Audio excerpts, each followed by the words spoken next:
Hello everyone and welcome back to Animation Pilgrimage, the show where Sean and I take a look at every single theatrically released animated film in chronological order. I'm Tennille. And I'm Sean, and today we are looking at Bon Voyage, Charlie Brown. And Don't Come Back. From Paramount in the USA. Yep.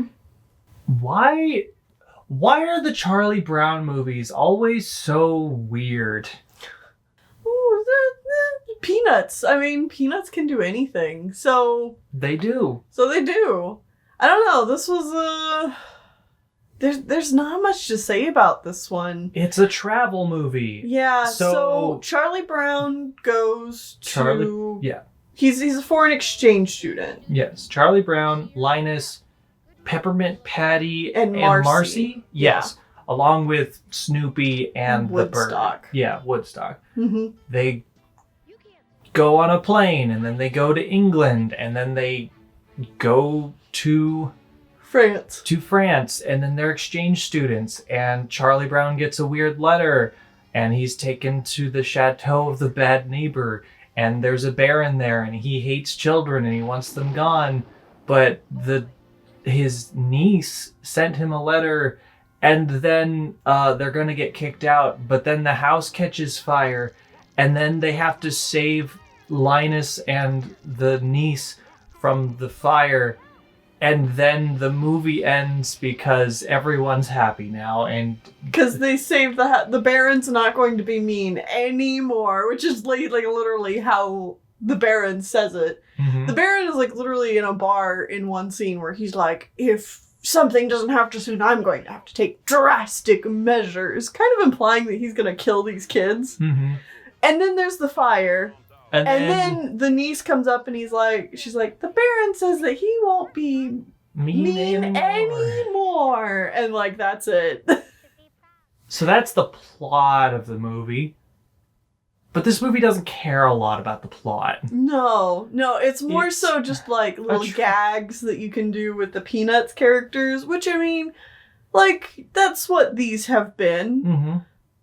There's usually been more. Yeah, there's usually been more to be said, like, during these, but, like, this one really is just Peanuts characters getting into brief little things in Europe. Yeah. I have a small list of some of the more notable things that happen. Yeah. I guess. Like, Snoopy drives a car, and he flips people off. Yeah, like Snoopy is real vulgar in this one. He doesn't use the finger, but he uses multiple European ways of flipping people off. Yeah. And it's like, wow, they got away with this in a children's movie because nobody in America knows what that means. And he's doing it, like, pretty violently, too. Pretty aggressively, like, he knows what he's doing. He knows that he's flipping people off. Uh-huh.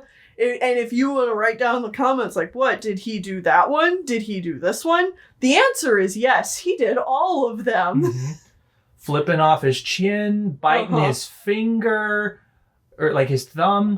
So many. Yeah, like, a lot. It's just like, wow. Oof.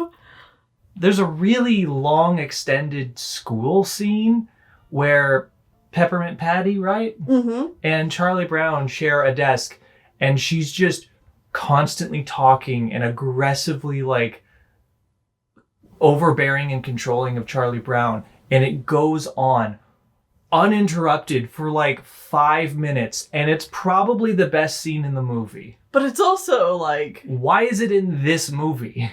It's so annoying, but also the it's one of those running gags that because it goes on so long, it's kind of funny. But also it's like really grating. It keeps waffling back and forth between this is obnoxious and, you know, I kind of love this, and then I hate it again, and then, no, I like it again. I think ultimately it comes down on, I like this because I think it's the best scene in the movie, because the comedy that is in there generally works better than a lot of the other comedy. Yeah, like there's this other segment that happens a couple of times where Snoopy, because they're in France, decides that he's gonna go to the bar and drink. And, like, his drink is labeled root beer, but he acts drunk. And he's, like, dancing at the bar. And listening to music. And that's it. That's the joke. it just goes on. Nothing funny happens because Snoopy drinks. He's just drinking, and that's the joke. Mm-hmm. And that one also goes on for like 5 minutes. For a really long time, yeah. This movie was pretty boring. Mm-hmm. Like, if I had to sum it up in one word, it's just, this was dull. Mm-hmm. A couple of other things that happen rather quickly is when they're in England, they make fun of English accents and how they can't understand each other. And Snoopy does Wimbledon. Instead of studying French, I should have studied English. Yeah. Wah. Snoopy also plays tennis in Wimbledon and gets kicked out. Airplane jokes, because of course there are. And Marcy and Peppermint Patty are fighting for the affections of random French boy that they're staying with. A very, very one-sided love triangle that would be funny, I think, if Peppermint Patty wasn't a lesbian. Incredibly gay. Yeah. I'm just like, oh man, why do they have to try so hard to try and make Peppermint Patty straight? But no, it's Marcy and Pierre are like obviously getting along really well. And They're holding hands. Yeah, they're holding hands. And Peppermint Patty's like, oh man, Marcy, I think Pierre's really falling for me. I'm gonna have to let this kid down easy. Oh man, he's just really pining for me. And Marcy's like, are you sure, sir? If you say so. And at the end of the movie, she tries to give him a kiss goodbye. But then Snoopy just kisses her because, that's what Snoopy does. And, that's it. Yeah, that's really it. There's not really anything else in this movie. There's not a lot notes-wise either. This was directed and done by a lot of the same people who did the other Peanuts films, so a lot of that stuff carries over. However, this is the last theatrically released film that the Peanuts do.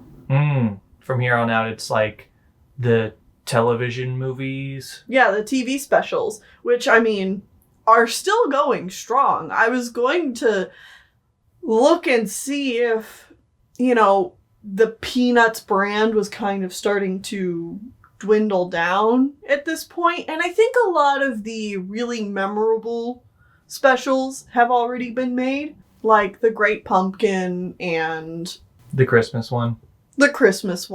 Some of the other holiday ones. But those all kind of had their heyday. And the Peanuts in general had their heyday in the 60s and the 70s. So from the 80s forward, they're still making them, but they don't have the same cultural nostalgia factor going on. These aren't as well regarded going forward. So this is going to be the last Peanuts movie we see until 2015. Wow. Okay. I'm not even that bummed. No. You and I are not huge Peanuts fans. We appreciate it for what it is, but also, like we've pointed out in our previous Peanuts episodes, a lot of Peanuts humor is kind of boomer humor, and also it's a lot of these kids just being really mean and nasty to each other, and we're like, I don't care. Yeah, it's not bad, it's just not really our thing. Mm-hmm. So, ultimately, would I recommend people watch this? Do you like Peanuts? If yes, watch. If no, probably watch. Don't. Even if you like Peanuts, this wouldn't be like a Peanuts movie I'd suggest to Peanuts fans. No. I'd be like, no, just go watch some of the other ones that are more well regarded. It's like, if you haven't seen this one and you're curious, watch it, but don't expect too much. Mm-hmm. Otherwise, I'd tell most people to just skip it, because there really is nothing here. Yeah. It doesn't even ask a lot of the, more philosophical questions that Peanuts is known for. Mm-hmm. Like the first one, where it's like, don't be sad. You just gotta live with it and move on. Yeah, even if they're questionable morals, the others had morals sometimes. This one doesn't. It's just a travel movie. Mm-hmm. There's nothing here. And the gags don't I guess one thing we didn't mention is the reason that the letter came in the first place is because Charlie Brown's grandpa was in World War II or I, and he got a haircut in this town and left his bag And so this little French girl got it from her grandma and just wanted to meet the descendant of this man that her grandma knew. Apparently, the story behind this comes from Charles Short's own experience in World War II. So it's kind of just like a nod to the creator. A little bit. Okay.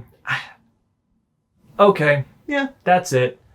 Either way, I think that's it for this episode. Very short. That's okay with me. Uh-huh. We've had a lot of pretty long ones recently. I'm okay with the shorter one for once. Yeah, so what do we have next time? Next time, well, okay, so we watched a movie about a vacation. Vacation. And these last 2 weeks, we've had a nice vacation from Japan. Vacation had to get away. Well, we're going back to Japan again, and we're going to be there for a while.